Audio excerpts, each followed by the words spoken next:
The Azimio Coalition's 7-member team led by Rareda MP Otiende Amolo has appointed Azimio spokesperson Makau Mutua and Jubilee Secretary General Jeremiah Kioni as assistant counsel, while settling on Azimio leader Raila Odinga's attorney Paul Mwangi as joint secretary. This is an extra-parliamentary process initiated by the principles of Kenya Kwanza and Azimio la Umoja One Kenya Alliance.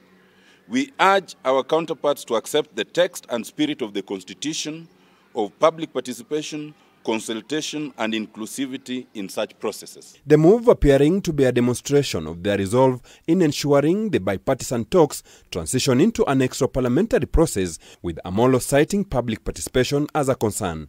Our constitution requires that any engagement that affects the public, whether it results in administrative, legislative or constitutional changes, you must involve the public, there must be public consultation, and therefore there is no way you can have any process that is strictly parliamentary.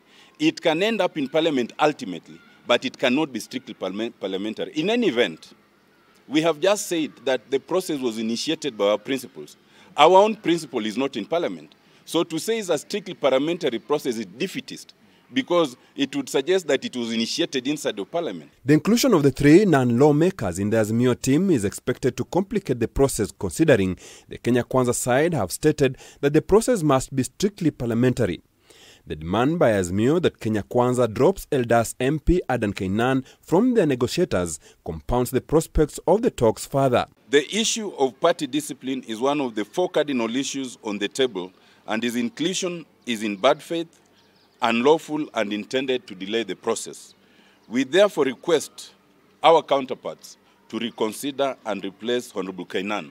The opposition side has also decried what it terms as lack of readiness and commitment on the part of Kenya Kwanza, citing failure to name a co-chairperson. We note the delay in naming the 7 members of the team, and up to now, note that they have not named the co-chair, leaving us at a loss as to whom to engage. Elsewhere, the Kikuyu Council of Elders has also weighed in on the calls for the bipartisan talks, urging the leaders from the 2 opposing camps to ensure the talks are opened up to more stakeholders. Wakumbuke kuna masuala mengine mengi sana ambayo yanaweza kuja juu ya meza pia ya kujadiliwa. Hakuna mtu ambaye ako na monopoly ya ideas na kujua vile Wakenya wangependa kutawaliwa.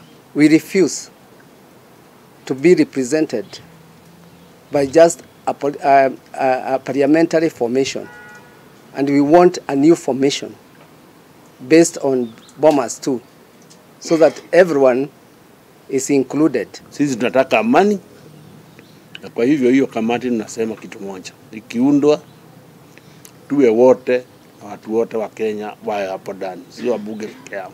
Philip Mrutu, K24, Nairobi.